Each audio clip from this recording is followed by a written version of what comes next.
Hello, friends, and welcome back to another episode of St. Francis Ministries Conversations podcast. I'm Father Andrew O'Connor, the Executive Officer for Mission and Ministry here at St. Francis. Today, I'm joined by two great St. Francis Ministries team members, our Chief Clinical Officer, Amanda Fonenstiel, and our Director of Corporate Training, Christy Sanders. Amanda, Christy, it's great to have you. Tell me a little bit about yourselves. Hi, my name's Amanda Fonenstiel. I'm the Chief Clinical Officer for St. Francis Ministries. I've been with the organization about 15 years. I have primary oversight into really three areas. So one of them is clinical services and evidence-based practices. The next is system improvement and really measuring the outcomes and success at St. Francis. And then the third is I do oversee the residential and outpatient service line. So really the clinical services at St. Francis. Awesome. Christy, tell me about what you do. Sure. Okay. Well, as you said, I'm Christy Sanders. I'm the Director of Corporate Training. I will be with St. Francis 17 years next month. Cool. And so I oversee the training that applies to all staff. And then we also have other trainers that work more directly with the staff on what their role is and how to fill out forms and paperwork with that. So that's awesome. Yeah, so we have sort of program and support here in two ways today, and we're going to talk about some really interesting things that we're doing at St. Francis. First, let's talk about healthcare equity. Sure. What is healthcare equity? So when we think about healthcare equity, it's a really broad term. So that's a great place to start and a good question. So when we talk about healthcare equity, it's really trying to increase the access to services so that really everyone has the chance to have optimal healthcare. And so I would like to think that St. Francis has been in business for 80 years and we have always had a focus on healthcare equity. Now, 80 years ago, that's probably not what we were calling it. But using modern terminology, we really have made a very intentional focus on healthcare equity, even though when you look at our services and history, we've really have a long history of making sure that those we serve and those in the communities have access to quality care. So it's really kind of a way of saying, like, this is a thing we've always been doing, making sure that people can participate in what we do to help them. Absolutely. How does that connect to sort of the big picture for St. Francis? If you think about like our board of directors, they have a strategic plan that focuses on access. We have mission, vision, and values that we sort of try to live by every day. How does healthcare equity fit into that? So I was trying to do the math. I think it was probably about 3 years ago we began that really intentional focus on healthcare equity. And so we spent a lot of time researching models, frameworks, like really how do you take something so broad and really put it into practice and really live into that. So as we were doing research, we really leaned into our Joint Commission accreditation. They were also pursuing that path at that time. And so they really put forth a framework that really has four buckets or categories. And so one of them is leadership and governance. And so with that kind of parallel process, our board was also making a very intentional focus on how do we really look at culture and healthcare equity and access. And so the board was thoughtful in their planning. And as they were developing 4 strategic pillars, I think you can see healthcare equity in all of them. And so they are currently access, performance, culture, and stewardship. And you can really see us weaving that language throughout. They can also be located on our website if anybody wants to look at those a little more closely. But again, the board has been strong supporters of making sure that this is a priority for St. Francis and that really from the highest level, it is being tracked and looked at. Yeah. So talk a little bit about how you take something from kind of this abstract idea into how we actually practice it as an organization. Sure, great question. And so in addition to leadership and governance as one of those 4 buckets, the other ones are data use and collection, cultural humility education, community partnerships, and again, leadership and governance as that 4th one. So we've used that framework to really look at how do we build out in all of those areas. A lot of times we'll talk about cultural humility education, but there's really all these other pieces that need to be moved forward as well. So with data collection and use, we've been really looking at are we collecting the right data so that we can accurately look and stratify so that when we're making decisions about those we serve or would like to serve, that we really have the most current information. So we've we've really been looking at making sure that our databases, EHRs, have the capabilities that we need. So that's one piece. Not always the most exciting, data and collection, but is critical to the organization that we're able to see ourselves. Yeah. The next piece is cultural humility education, and Christy will share more about some of those pieces here in just a second. But it really is, I think, probably the most direct impact to our workforce and really a lot of pieces that we're seeing move forward. Yeah. Talk a little bit more about that, Christy. Talk about what are our efforts around helping sort of people become more sort of culturally aware, culturally sensitive, Okay. and what that sort of looks like from the client side as well. Okay. So I came into the Healthcare Equity Committee about 6 months into it. So a lot of that hard work was really done. Yeah. And so we started with just ensuring that our trainings had used the right language.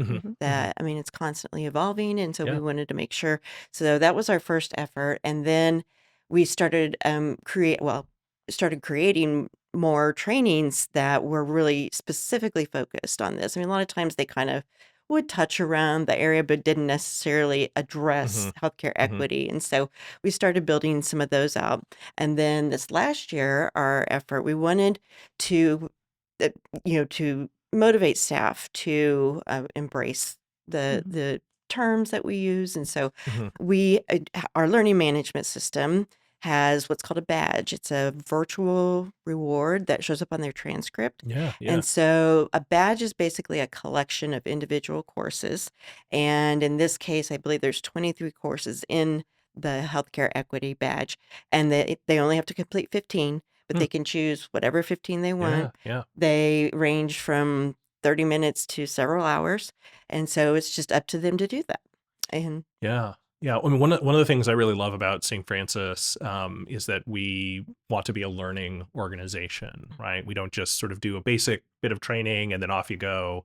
That we're really always coming back around and working collectively, really across the entire organization to improve our skills, kind of not only stay current, but sort of start to innovate around these topics and so your team and your efforts to do that are really vital, I think. well, we do have most of them are optional, but there is one that is part of a new hire orientation, hmm and we complete it annually as well.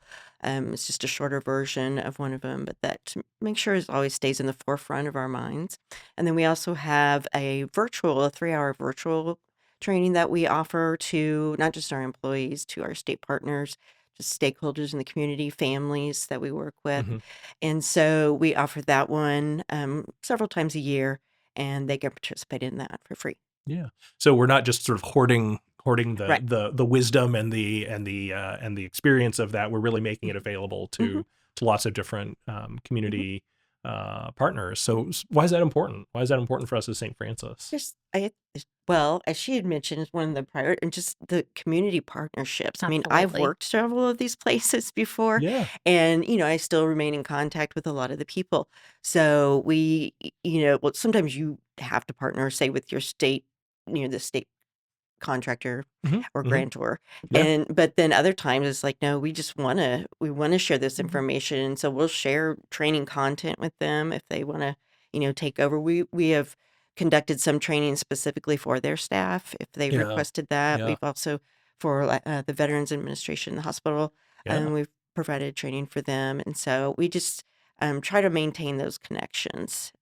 Yeah, it really speaks to our commitment to sort of be a part of the communities where we serve across our whole Mhm. footprint, to be good partners, and to be sort of recognized, I guess, as sort of the subject matter experts in a lot of these areas. It's about sort of getting all of us sort of better and better as a system, and that really speaks to our vision, trying to Yeah. transform not just into individual lives but also entire systems. Hmm. Yeah. I was Um, trying to think of the saying, isn't it? A rising tide lifts all yeah, ships. And so, yeah. really thinking about that and exactly what you were saying, that we have always embraced sharing our knowledge with community partners. And what I feel like I've started seeing too is more of those collaborations where then people are also sharing knowledge with us. Yeah, And then all of a sudden you have communities getting stronger because yeah, people are working together, which I think is really the ultimate goal of Hmm. healthcare equity, is to yeah, really strengthen that so that you have really strong communities that can support the people who live in them. Yeah.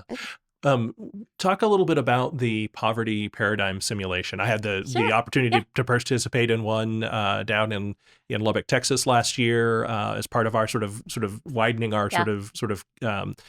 connection with the community. Speak a little bit about that. Absolutely. And Chrissy traveled as well. And, Yeah, yeah, Father Andrew really stretched his role playing yeah. skills as I the played priest. I played the church in the simulation. Yes, yes.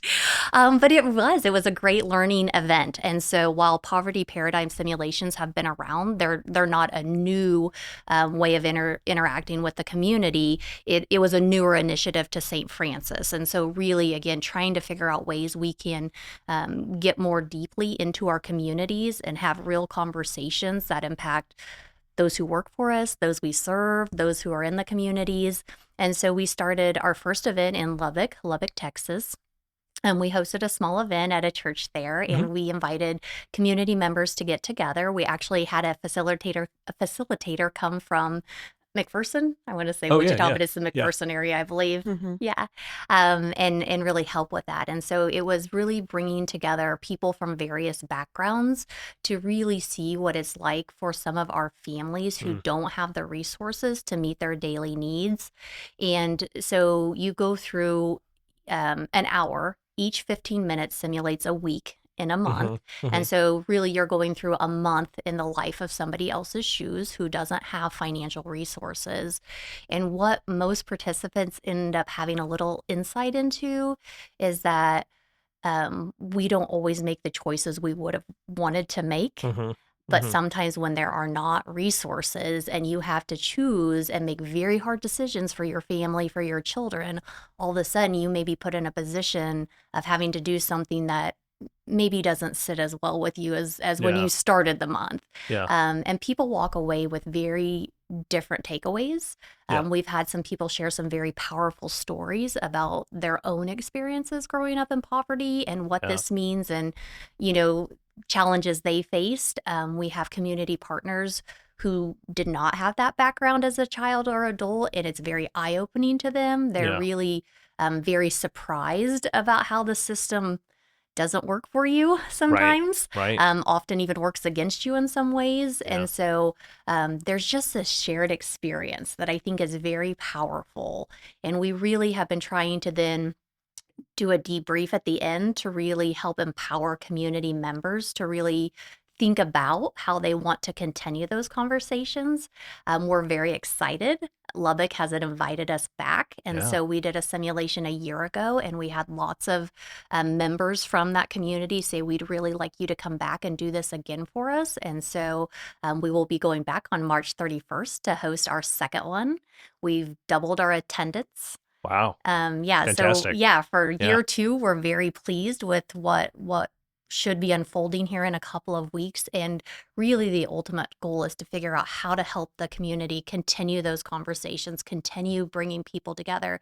One of the professionals in that community said we have lots of people doing this work, but nobody's really bringing them together to have yeah, a common conversation yeah. about this, to really look across and see how we could better work together. Since that time, we have partnered in the Salina area, and we're part of an event there. And then we're looking for a couple of more events in central and western Kansas to really round out the year. And so, as people are watching, feel free to contact Yeah, us. yeah, yeah. If Please, you're please. interested, if you know a resource in communities, yeah, we'd be happy to talk about that more. Yeah. I mean, it's funny. I was stereotype casted for being the church guy. And, in my previous life in congregational ministry, very familiar Yeah, with somebody who comes to the yeah, church door and says, hey, can you help? And, there's only so much help that I was sort of able to do in a given month, depending on my resources. And, I got to know sort of the repeat characters, and I got to, I've heard every version of the story of, my car's broke down and I need a little help and so on and so forth. And then yet to play that part in the simulation and kind of see the bigger way all of this stuff connects hmm together and how the system doesn't always really work for anybody. yeah, Really, I was really startled or delighted, startled and delighted in the training for that in that Yeah. simulation when the facilitator was like, "This is designed to show you how it doesn't work." And talked about a time when somebody playing the part of the church person cheated because he felt so bad Yeah. and kept Yeah. giving out stuff he wasn't supposed to be doing, and it sort of like derailed the whole thing. But really it's you really can look around the room as people are participating in that and see those light bulbs Yeah. go off. And I think our ability to bring that into a community, is really powerful and helpful. And I really do hope it kind of kickstarts more coordination, more conversation, more ways in which we can collectively take care of one another. And so again, looking at it from this abstract idea of healthcare equity, Mhm. what does that mean? What does equity mean? How do we do all that? Back to sort of how it plays out in the lives of our workforce, in the lives of the people we serve. Can you give me a success story of seeing some of that change starting to happen? As you were saying that, I mean, I'll probably have a couple examples as I continue to think, Hmm. but one of them was really thinking about our staff, and I heard you Hmm. mention that. And so as we were talking about healthcare equity, we had some committee members who were really like, we could really strengthen internally what we're doing. Hmm. So while we're really working for underserved Hmm. populations and Hmm. communities, aren't there other opportunities internally as well? And we Hmm. have strong resources, strong benefits, but sometimes our staff don't know about all of them. Hmm. 7 times 7 different ways Yeah, for people yeah. to hear something. But when you're very busy, when you're very stressed, when you're young and maybe not paying as much attention to your benefits, sometimes you may miss out on some of the things that you have access to. And so really thinking about internal loops of communication and how to make Mm. sure we're constantly reinforcing that, even though we have, again, access and resources, but just communicating those. I'm trying to Yeah, think really, about, really yeah, diving into helping our own mm, people sort of yeah, access the best of what we can do in terms of our compensation benefits, but even just getting those little sort of jumping from one sort of little platform to another of these things can really start to change people's lives. And yeah, we talk about that sort of life transformation at the same time. It's not just for outside of us, right? It also yeah, applies to ourselves. We're all all want to be transformed as well. yeah. And so I can't think of like this big monumental success story to lift up, but Little ones are good I too. was gonna say, but I see these small wins happening. Yeah, I see yeah. it in more staff making those connections, Hmm. and when you understand those pieces of the families and populations you serve, I think maybe while your services may not change, Hmm. sometimes our empathy, our understanding changes, and I think that creates a space for connection and conversation. And so I've heard people start having, some of those reflections, and again, we have great staff. Not that Yeah, anybody yeah, is of course. doing anything wrong, but sometimes, right, we don't know or we don't understand if we haven't personally Yeah. experienced. And so sometimes we start seeing some of those light bulb moments. I also think we're seeing some of those connections with community partners. I was telling Christy on the way in, and I was like, oh, with doing this, we've actually been asked to come volunteer in other people's poverty paradigm simulations because they know we're doing them and we Yeah. have a workforce that can help support Yeah. the functioning of those. Mhm. Excuse me. And so, again, just those community connections, people knowing what you do, people engaging you to be a part of not just obviously what you're doing, but what they're doing. Yeah. Yeah, I think that's really important to note. There's this sort of structural thing we're talking about. There's all these technical things that we can do and want to do and want to be able to share. But really, it's kind of about the human heart, right? Can we do the relational work that helps make our system better, our organization better, and people's lives better? I mean, that's really the goal for us here, right? Yeah. Yeah. Yeah. Christy, talk a little bit about, so you're director of corporate training. I get emails from you all the time reminding me that I haven't done my training, and I need to do my training, but I know they're not directly from Mhm. you, but talk a little bit about the importance of training for us as an organization, Mm. broadly. Well, I was just thinking about listening to what you two are saying and just about taking care of our staff in a lot of different ways, Mhm. whether it's our employee assistance program Hmm. or educating them so they can understand. I think a lot of times when people, ask what I do and explain I'm a social worker and, I work in child welfare, and they're like, I don't know how you could do that. And Mm, I think one thing that separates, say, the helping profession from others is that understanding, maybe compassion. It doesn't mean you mhm. condone Right. those things. Sure. It's Sure. just, okay, I get it. And Mhm. I'm not going to be the one that's mad about whatever is going on. Yeah. And so Yeah. I think just educating people in my personal and professional life about Mhm. those things is Yeah. important. Yeah. But just for our staff, it's just offering them another avenue of taking care of them so Mhm. that they are in a position to take care of their clients as Yeah. best they can. And I joked about getting the emails, but I have to say the quality of the trainings that your team provides is fantastic. I always learn Yeah. something. There's always some little nugget that I hadn't Mhm. hadn't seen before, or something that really helps me uh, be better at being a part of this work. Mhm. And so Yeah, thank you to you guys for thank you. that. I always love trainings that have a little bit of humor in them. Mhm. That definitely makes that. That's me. My staff have said, I can tell you wrote this one because you say it like I talk. So, Yeah, yeah. You also talked a little bit about turning that out towards the community. What are the benefits of that? If I'm looking, a lot of people have to do CEUs, a lot of Mhm. people have to have ongoing training for licensure purposes. How can St. Francis help with that? well, I think even when our staff, as they've completed trainings with us and they've moved on to another organization, we very much support that. They can continue to participate in our trainings. Mhm, And of course, we get everything ready for them to transfer to someone else. They come back, months later, sometimes asking for, hey, I need certificates for this mhm. or whatever. And so we want to continue because they kind of grew up with us, and then we want to put them out into the world Yeah, and yeah. do great things with that information. And so, but again, just working with others in the community, a lot just for that partnership and, being able to share things with them. But, or if it's our families, Mhm, that mhm. can only help them be better caregivers for the kids. And so, we want to make sure they have that opportunity as well. Yeah. One of the things we were talking about a little bit before was you're starting to see people take up that external folks take up Mhm. those training opportunities. Is that exciting? It is very much so. So we have provided a virtual version of healthcare equity, and it is heavily people from outside the organization have Yeah, yeah. participated in them. But we still, our staff, they really wanted some for the families we work with because they can't necessarily take off work Hmm, for that hmm. much time to participate in something like that. And Mhm. so we recently or opened up our learning management system to people outside of St. Francis. And a lot of them, if it's a state partner or one of our Hmm, families, they will never hmm. be charged anything for that.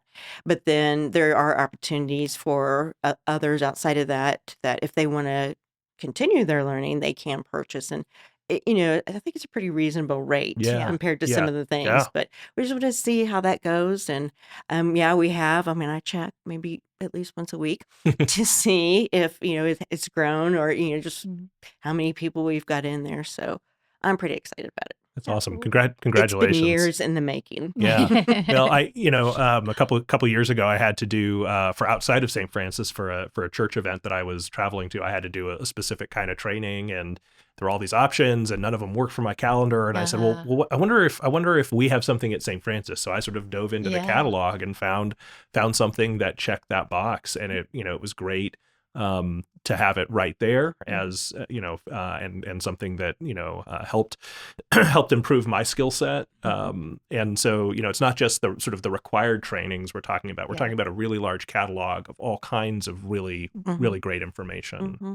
I would say we have about 350, Yeah. 400 Wow. courses. Wow. Yeah. Some of them are, partnerships with our you the state contractors, Hmm, but hmm. they will, they'll say this is required and here's the material. You can put it in your system. But Yeah. no, just other trainings that we've been creating for a long time now.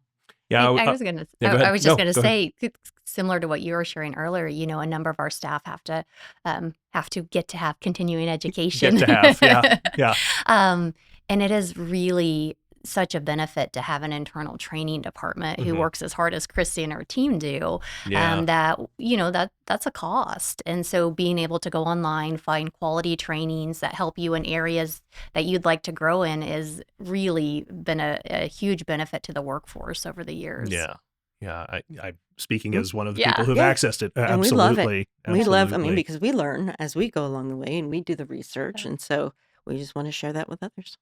Yeah, and I think that really speaks to we have a sort of a corporate value of innovation and Mhm. empowerment, and I think what we do in our training department really is how we live that out, right? We want people to grow, we Mhm. want people to gain skills, we want those skills to be in conversation with other people who are learning and growing and sort of seeing, oh wait, we could do it this way, or we could maybe this is a better way to do that, and we want people to be empowered to make um, those decisions and Yeah. sort of bring that back to their teams and to help move us forward. Talk a little bit now, if you will, about the sort of mission, vision, values, and how that connects with healthcare equity. They feel so closely intertwined. It's Yeah, almost hard for me to think about how they're different because I'm yeah, like, yeah. I just think they're so connected. When you think about our mission of providing healing and hope to children and families by impacting lives and transforming lives and Hmm. systems, like that is healthcare equity. And Yeah, so when I yeah, said we have been doing healthcare equity for 80 years, I truly believe that yeah. has been the mission and vision of St. Francis. Um, now, have we gotten better? Yes. Have Hmm. we been more intentional? Absolutely. But those are very interconnected, and like you said, that our values are really how we're trying to live out a lot of those things. And so I think the value of then intentionally doing that with the board and making Hmm. sure the board and our executive leadership team at St. Francis is invested, and then really from there you can see it in the initiatives we're doing with the workforce, our partnerships in the community. And so I think that gives us our foundation Yeah. for really living into the spirit of healthcare equity and not doing it because we know terms come and go. Right, right, right. Sometimes get politicized. Yeah, And I think if you really are true to doing it for the right reasons, yeah, then that can sort of fall to the side because the foundation is there. The yeah, foundation of why you're doing it is already built into who you are as an organization. yeah. Yeah, I think if you think about, how we are grounded in respect and Hmm. dignity for people, as you say, terms kind of come and go, but like the inherent dignity of a human person, our call to respect that, to meet that where it is. I love what you said earlier about like I'm the person who's not going to be mad, Yeah. like that's how we live that Mhm. out, right? And so it's great for us to think about it in a kind of a philosophical way, and to think about how it sort of filters through our Mhm. system, our organization in the technical ways. But again, it's really living this out, person by person, from one human being to another. And I would say, because God told us so, and that's how we're supposed to live. But that really is what this is all about. So earlier you said, we have between 300 and 400 courses. Talk a little bit about your team and sort of like their experience and what they bring to producing that catalog of material. Material. Okay, sure. Well, I did mention some of it is given to us from our state partners, Hmm. but outside of that, we're each just empowered to come up with whatever we feel is relevant in the Hmm. field that would Hmm. be beneficial to our staff. And so, I mean, the topics can come up with anything. I think Give together. me some examples. What are some of our courses? Oh, sure. Well, okay. When I develop them, I'm very big into kind of awareness Okay. and letting people know, especially about like trends among teens and Mm-hmm. some of the dangers that there, and certainly not to scare anybody, but it's to let people know things I didn't know up Yeah. until this point in Yeah. my life. And so it's like, okay, we should be watching out for these things. Yeah. So we do a lot of that. Some of them are more general concepts of, how to work the best way with families and truly engage them. Hmm. Some are just about trauma, boundaries, ethics, um, just rate caregiving, raising teens. I would say we have. It's I want to say between 60 to 70 years of experience at all Wow. the trainers do. Yeah. And Yeah. so and we just bring very diverse backgrounds to Yeah. where we worked before. A lot of us worked in residential, and which Mhm. exposes you to so many things and life lessons. And so, a lot of us have worked for our state partners before, Mhm. and Mhm. so we bring those different experiences in, and it's kind of like storytelling. Yeah. It's very research based, and especially when we put them out for the public to access. We've vetted them many ways, and all have been a part of it. I mean, everywhere from the material that's created to them running it through copyright checks and Mhm. just grammar and spelling, and then I kind of sign off on them, and then our assistant takes them as an end user.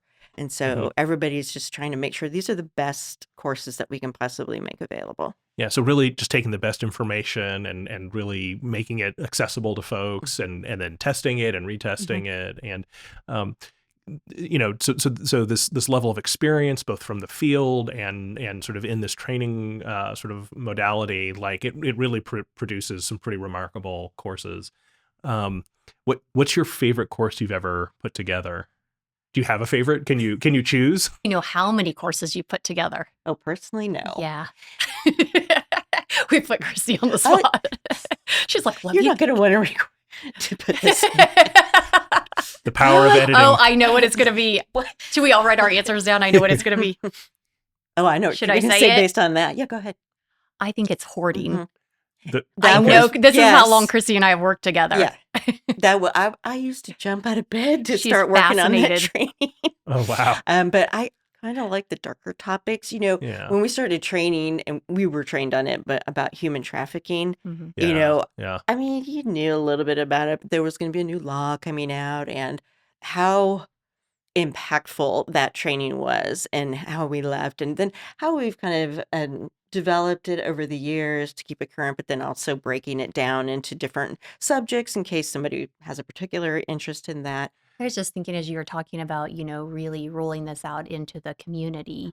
Mhm. We talked earlier about CEUs and people Mhm. needing continuing education. And so I was just going to put a plug in for Christy.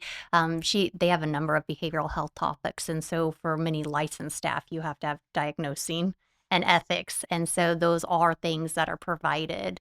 And that can be 6 hours of Mhm. CEUs that you Mhm. have to go find or research. And so to know there's somewhere consistent that you can go, and they refresh those every so many years. So, um, it's not the same ethics class from 15 years ago. They Right. continue Right. to do new takes on it, or a new if there's something coming out. And so I was just thinking for people who might be listening, who are looking for that opportunity, or for a well researched resource, then here we are. Yeah. Here Christy is. Yeah, and to say that classic podcast line, there will be a link in the show notes Yes. for people who are interested in Yeah. looking at that catalog and considering using some of our courses for their own training. Earlier, we talked about again sort of the way that healthcare equity, as we currently understand it, has sort of unfolded over the last couple of years at St. Francis. You've talked a little bit about the committee. So what's the committee? So, it's probably a running joke at St. Francis that we have a committee for everything, Yep. right? Yes, both of you are on plenty of those. Yep. Shane, we'll get you on some. But when we think about that, people are very busy. People have lots to do, lots to accomplish. So if we don't set aside targeted time at St. Francis, we Yeah. know that those topics will not get the attention they deserve. And so people are pretty gracious when you ask them to join a committee. And so we started a new process that really has become almost an organizational standard Mhm. because of people's time commitments. Is we've gone to where we set maybe a small core group of members that are really closely tied by position Mhm. to that topic area, in this case, healthcare equity. But then we really went to where people give 2 years of time to the committee, and then we do a new application, and new members come on, some members go off.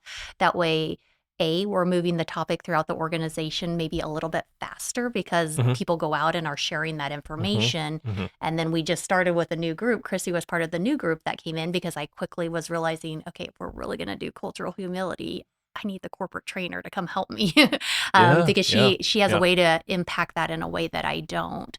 And so, yeah, it was really kind of an exciting opportunity where we really shifted how we were bringing people into those committees and gave really an application to the organization, told people a little bit about healthcare equity, what we were hoping to achieve at St. Francis, and then started receiving applications back of people that were interested. So St. Francis currently has a 7-state footprint, hmm and we really have staff members from a variety of states, not every single one, but we have staff members from a variety of states, program services, departments, so that we really have very thoughtful conversations around this area yeah. with people you maybe wouldn't get to talk to every That's day at right. St. Yeah, Francis. yeah, And so through the power of, our online office, there's yeah, lots of conversations that is a plus, right? We can go back and forth about technology, yeah, but I yeah. also get to have conversations across a 7-state footprint with 2,500 employees that wouldn't have been possible years ago. It would have been much, much harder. So that is the Yeah. committee. Yeah, yeah, and I too chair a committee, and I find the same thing. It's really wonderful to be able to bring people from across the Mhm. organization, both the geographic footprint Yeah, and also the sort of the different jobs that we have. yeah. The senior leadership, people who are on the front line, people who are in support, people who are in program at different levels of the organization, and we get to come in and kind of like an hour over a lunch break, Mhm. really tackle some really cool topics. And Yeah, it's exciting to, for me, it's exciting to have the help yeah, in my sphere, but it's yeah. also, it's exciting to see people kind of grow in their skills Mhm. and offer additional gifts that sort of go beyond just sort of the mere job description. Yeah. We started with that core group. There's 4 of us that serve as kind of the core hmm foundation, hmm and then we rotate, um, I think 5 or 6 members. So we're 10, maybe just under 10, that we kind of rotate through. And yeah, they make me think about healthcare equity in ways that are just a different frame of Hmm. reference. I grew up in rural Western hmm Kansas. And so I have some thoughts about access to services, but we Yeah. have people from other parts of the state, even, or different states that are like, oh, let's think about this. Have you Yeah. ever thought about, this opportunity? And so, again, just that challenge. Hmm. Were you going to add something? I was very impressed with this group, just the number of Yeah. applications that we got, and then the people who are now on the committee, and they have just jumped in there and offered resources and educated us about hmm things we Hmm. didn't know existed. And then there's something that needs to be done, they jump in and do it. A lot of them will be participating in the poverty simulation, and so I've been very excited to be on that committee. And with healthcare equity, I think there are so many types of access issues. Yeah. Sometimes we get our minds very set on what healthcare equity is, who's it for, who's it supposed to be about. And when we really look at it, I mean, it's all of us. I Yeah. mean, everybody Yeah.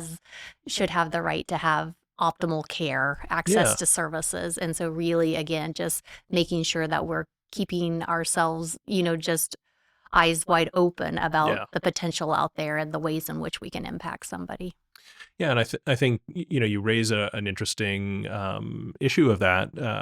For the areas where we generally work, largely our competency is in rural Mhm. communities, and so that's a different set of challenges than maybe an Mhm. urban location or a suburban location or places sort of not in the middle of the country where we Yeah. operate, right? And so that there's all these different kinds of ways to think about it, and how it really impacts people in a given locale. Mhm. And so our sensitivity to that, our ability to sort of turn towards an access issue here versus an access issue there, it's complex, but Yeah. we are really working to sort of meet those challenges where we find them, and in their particular ways. You were just talking about, a lot of our expertise is in rural, and again, I think that's something that St. Francis historically has hmm has done well, is that we provide a lot of in-home services to hmm really work hmm through that barrier, because a lot of families may have to travel an hour one Yeah. way Yep. to get to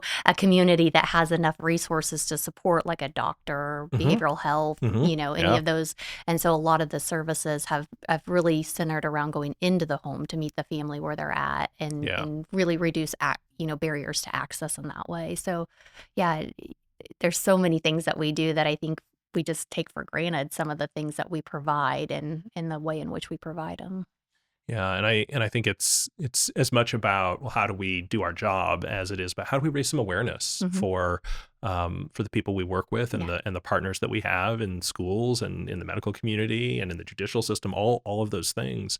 Um, you're I was talking going to say, about, oh goodness, we didn't even touch on all the advocacy work that St. yeah, Francis does. yeah, Is that kind of where you were yeah. I where mean, you feel were free. headed? And so, yeah, we do have a vice president of advocacy who's very active in some of the legislature across the different states that we work in. In addition to that, we have just staff who are very educated or Hmm. mindful of those Hmm. topics and realize the direct impact that that has to those we serve.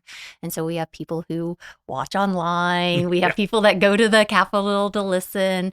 But in addition to just the local advocacy that happens in communities with partners, we do have a formal process for doing that at a much higher level and getting people involved in the Yeah. process.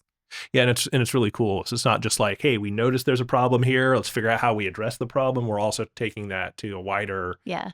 array of our community to be able to say, how do we fix this? Yeah. How do we, from a legislative perspective, from an advocacy perspective, how do we want to live this way? Hmm. No, then let's figure how do we figure out the change for that. Yeah. And I think we've done some powerful work in that, in recent years as well. And So I was thinking earlier when y'all were talking about having, the partnerships, our federal partners, the Children's Bureau, they don't look at a single organization or hmm entity as far hmm as like, how are you doing with your job? They look at you as an entire community. Hmm. How are you hmm serving hmm children and families? And so, I mean, that really puts us where we have to partner with each other. yeah, yeah. And, but they, that's how they view it. So that's what we Yeah. should too. Yeah, and I think it's interesting, we don't want to think of people who we need to work together with as competitors, right? We're not sort of trying to outdo one another in that way. We're really trying to figure out how do we collectively help people, Hmm. and so I think that's one of the sort of wonderful things you find in nonprofit social Yeah. service work is that we all Yeah. care about the kids. Like Yeah. that's what we're trying to do here, and we make each other better, you Yeah. know.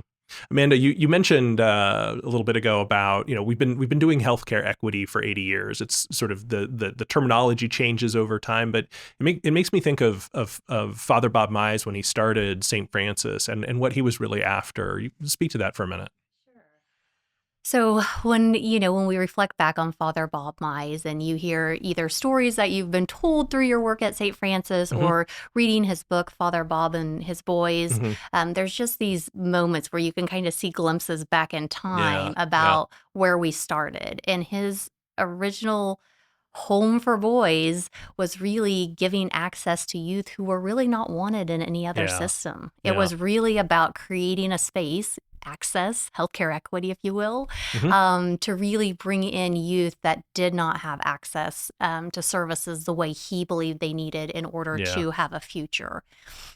And so he, as he kept moving forward, right, Hmm. much like those of us in services today Yeah. experience, is governing entities, right? Standards Yeah. change, Yep. rules change. There's different things you're now required to do. And I think as he looked, he could see that um, those were starting to have an impact. Those were Hmm. starting to come Yeah. into really where he was providing services. And although he really was wanting for these boys, these youth to really be parts of their communities. Yeah. There started to be more governance about how that Yeah. got Yeah. done. And so when you think about kind of the parallel with healthcare equity, right, that was our start. And so we continue to have thoughts, visions on how we want that to look. But the reality is we also have to shape that into governing bodies today. Yeah. And some of that may look and feel a little bit different. But it really does go back to that original vision that Father Bob had about creating a space for underserved Yeah. populations. Yeah. And I think you can really clearly see that in how St. Francis operates today and our belief in continuing to open doors and look at new innovative ways of providing services. And sometimes that can be more challenging than others where the culture has changed, politics have changed, Yeah. but when you stay really focused on the purpose of providing high quality care to children and families, I think that really keeps us focused and centered on the true intent of healthcare Yeah. equity and where we're at. Yeah, and right at the heart of that, it's we just want people to be able to live good and productive lives, and really meet their potential. I think that's where Father Bob started, and I always sort of say, his sort of vision was, unconditional love Mhm. and forgiveness with accountability, and second and third and fourth chances, and again, praying, and incorporating faith into a sort of the daily, routine of who we are as an organization, and how sort of the first people that he sort of presented to this vision about how to care for these kids who would have not had anywhere else to go, they were like, well, it could never work, and really for 80 years we've demonstrated that when we open the door wide for people, when we provide the care that people need to thrive, it really can change lives. It's really truly remarkable. Yeah. Guys, thank you for being a part of this conversation. I've learned a lot. I really appreciate the expertise you both bring and what you're doing to make St. Francis a better organization, what you're doing to help provide healing and hope to children and families. Thank you for being here with us today. Thank you for having Thank me. you.